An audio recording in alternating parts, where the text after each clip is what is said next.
ከቤተ ክርስቲያን ወጥቶ ወደ ዓለማዊ ሕይወት ለመሄድ ወደ ክህደት ለመግባት ወደ ምንፍቅና ለመግባት እግዚአብሔር የለም ወደ ማለት ለመግባት ወደ ሱስ ለመዘፈቅ መንገድ የጀማመረው ሰው አለ። እናቱ ከኋላ እየተከተለች ምን ትላለች? ታለቅሳለች የተባለችው ቅድስት ቤተ ክርስቲያን ናት። ወይኔ ልጄ እያለች ትከተለናለች። ስንጠፋ ደስ አይላትም ቤተ ክርስቲያን፣ ታለቅሳለች። ይህንን ደግሞ ከመንገድ አስቁሞ አስነሳው፣ መለሰው። እወጣ ያልነውን ሰዎች ከመንገድ አስቁሞ የመልሰን እግዚአብሔር። ሶስተኛው አልዓዛር ነው። እሱ ደግሞ የተቀበረ የሸተተ የተረሳ ሰው። ይሄ ማለት ኃጢአት ውስጥ ከተዘፈቅን የቆየን ሰዎች አለ።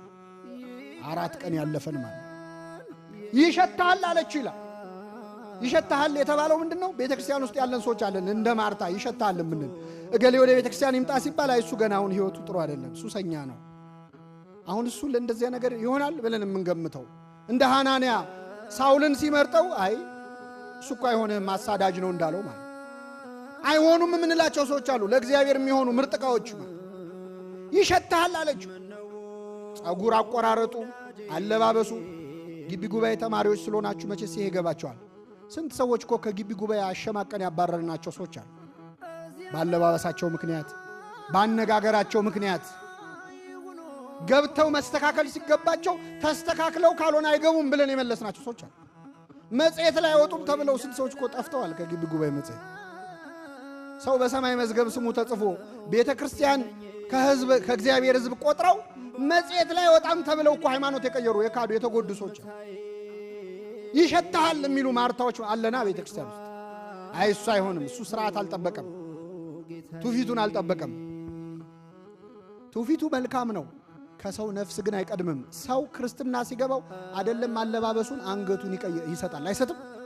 ይሰጣል። አይደለም ልብሱን ህይወቱን ይቀይራል። እስኪ ገባቸው ግን አንታገስም። በር ላይ ቆመን የምናባረር ሰዎች አሉ።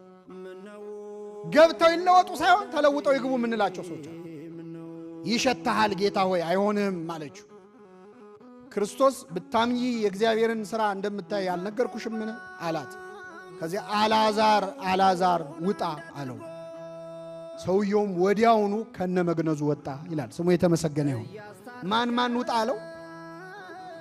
አቤት አልዓዛር። ሰው ከሞተ በኋላ በስሙ ይጠራል? ሬሳው ወጣ ነው የሚባለው።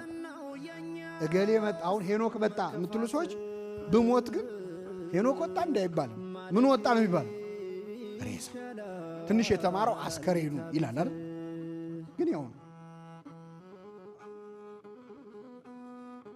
ክርስቶስ ግን አልዓዛር። ይሄ ማለት ምን መሰላችሁ?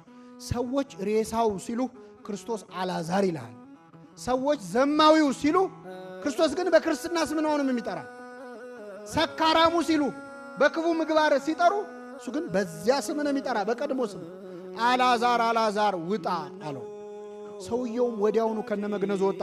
ደቀ መዛሙርቱን ሂዱና ፍቱት፣ መግነዙን ፍቱለት አላቸው። ለእኛም ካህናትን ይጠራና ከኃጢአት ማሰሪያ ማን ይፍታ ብለው ይልካቸዋል። ሁላችንም በቸርነቱ ይፍታል።